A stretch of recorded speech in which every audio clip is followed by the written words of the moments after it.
Bonjour, je suis Manuel Davy et je vous souhaite la bienvenue dans les Carnets de l'IA, le podcast indépendant numéro 1 sur l'IA qui explore comment intégrer l'intelligence artificielle en entreprise. Dans chaque épisode, je reçois des experts qui partagent leur retour d'expérience, par où commencer, quelles bonnes pratiques adopter et comment transformer concrètement votre organisation. Les Carnets de l'IA est un podcast de la Cité de l'IA. Un grand merci à la Fondation MMA des entrepreneurs du futur qui soutient votre podcast.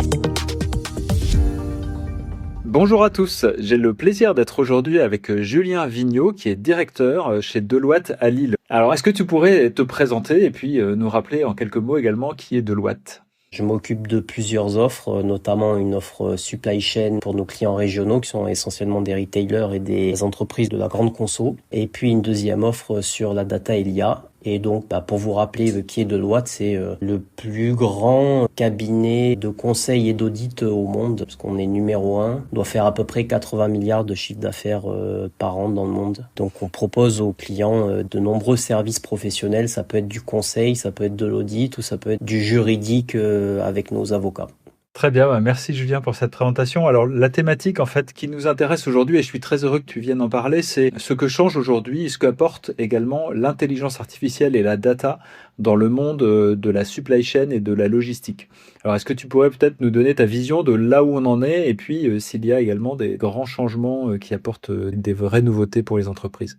Dans les technologies d'intelligence artificielle, on peut classer différentes technologies, certaines étant plus anciennes et d'autres plus récentes. Donc je pense notamment à deux technologies qui sont le machine learning et le deep learning, en particulier pour la supply chain. Ça a déjà quelques années et ça reste très utile et très pertinent, notamment pour le forecasting. Et on a des nouvelles technologies émergentes depuis 2023 qui s'améliorent encore, qui sont notamment l'IA générative et l'IA agentique, qui vont changer beaucoup de choses pour les métiers, y compris la supply, notamment dans l'aide à la décision, dans la prise de décision très transverse sur des cas un peu urgents qui nécessitent d'aller assez vite dans des analyses. Et puis l'agentique, c'est vraiment assez nouveau puisque pour moi, ça s'est vraiment développé depuis que le MCP, qui est le modèle contexte protocole, mis en place notamment par Anthropic il y a un peu plus d'1 an, permet à des IA génératives de dialoguer directement avec des applications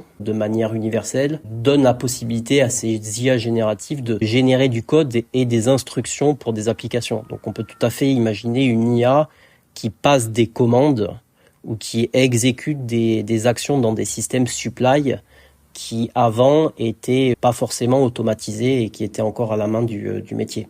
Merci pour ces précisions, ça me fait venir une question. En interagissant avec des chefs d'entreprise et des professionnels, j'entends parfois l'idée que ça pourrait demain rendre complètement obsolètes les ERP, les WMS, les TMS, tous ces logiciels finalement qui servent à faire tourner une supply chain, parce que selon ces interlocuteurs, on peut vibe coder, c'est-à-dire refaire du code, ou alors on peut mettre des agents qui seront suffisamment intelligents pour remplacer ces systèmes. Quel est ton regard sur cette vision-là ? Je pense pas qu'à court terme ce soit le cas. Je pense pas qu'à court terme une IA agentique remplace tout de suite un ERP ou un APS ou un WMS ou un TMS. Maintenant, se projeter à plusieurs années, c'est difficile de le dire. Je pense pas, notamment parce que il y a certaines décisions qui sont automatisables, notamment je pense à la passation de commandes. Un algorithme bien paramétré de supply chain pour optimiser des minimums de commandes, par exemple, sont des formules mathématiques linéaires assez simples et assez efficaces. Et je vois pas pourquoi une technologie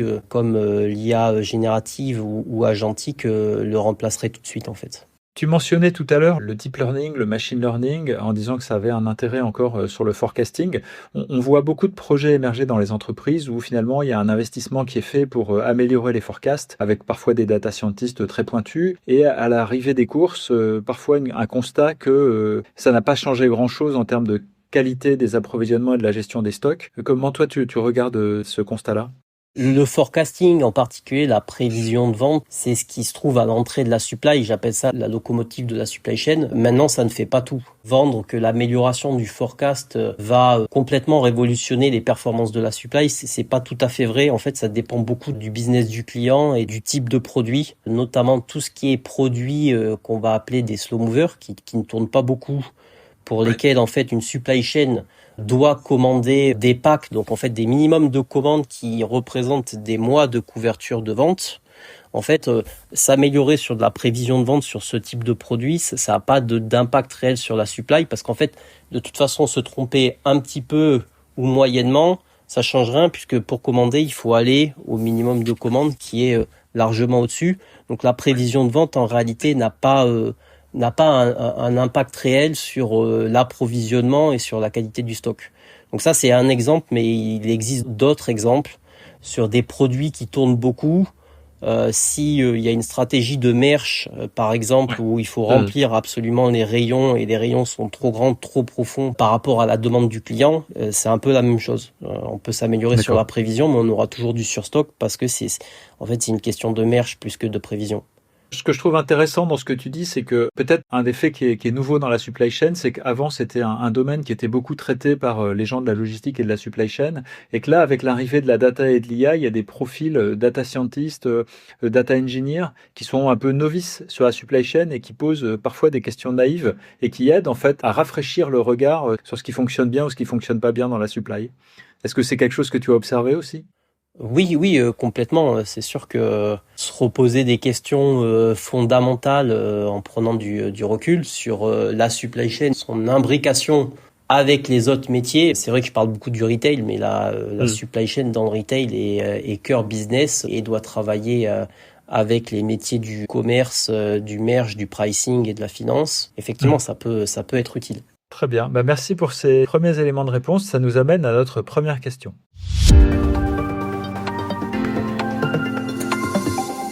Ce qui est vraiment nouveau dans la supply chain dans les dernières années, c'est l'arrivée de l'agentique. Et on voit de ce fait-là un certain nombre d'entreprises qui sont tentées d'utiliser les agents pour traiter un petit peu toutes les problématiques de la supply chain, dont par exemple générer des forecasts pour après organiser les opérations. Qu'est-ce que tu penses de cette démarche-là et est-ce qu'elle est aujourd'hui pertinente ? Elle n'est pas forcément pertinente tout de suite. Je pense que ça reste encore aujourd'hui assez dangereux d'utiliser directement une GenAI pour faire du forecast et donc pour calculer des prévisions vraiment chiffrées. Au départ, ce sont des technologies qui sont faites en fait pour générer essentiellement du texte et pas des chiffres. Et donc en fait, demander à une GenAI qui n'aurait pas été prédéfinie comme un agent data scientist, demander à une GenAI de générer un chiffre, elle va le faire. Elle va répondre avec beaucoup d'aplomb sur la qualité de son chiffre. Mais je suis persuadé que si on fait des forecast accuracy dessus, on verra des performances qui sont pas bonnes. Donc aujourd'hui, une GenAI ou un agent ne remplace pas un bon data scientist qui est spécialisé sur des time series et sur du forecasting pour la supply. On voit des modèles, ce qu'on appelle des modèles de fondation, c'est-à-dire comme on a dans le domaine du langage, il y a les modèles OpenAI, il y a les domaines de Claude, Anthropic, etc. On voit des choses émerger sur des modèles de prévision, c'est-à-dire qu'on a nourri une IA avec plein de séries temporelles qui représentent des ventes ou plein d'autres choses, et on lui dit, maintenant on va te présenter un historique de vente et tu vas être capable, puisque tu as vu à peu près tout ce qui se fait en termes de séries temporelles, tu vas être capable de prévoir la suite. Ça, c'est la théorie. Quelle est ton observation sur la performance de ce type de modèle qui commence à arriver aujourd'hui ?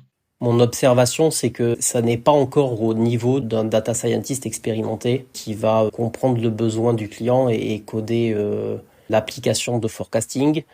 Cependant, je pense que l'âge d'or du data scientist qui a commencé il y a quelques années va à un moment se tasser, puisque en fait, ces agents IA, en leur donnant du contexte, de la sémantique, on peut finalement les faire agir comme si c'était des data scientists eux-mêmes.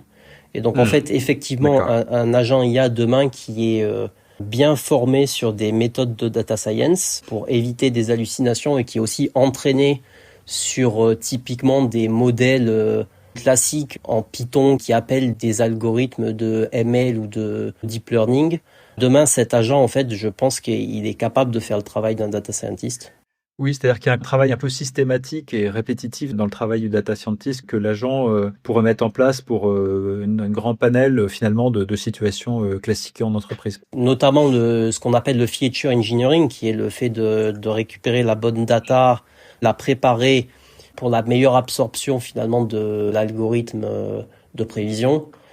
Cette partie peut être automatisée via un agent. Merci pour ces éléments. Ça nous amène à notre deuxième question.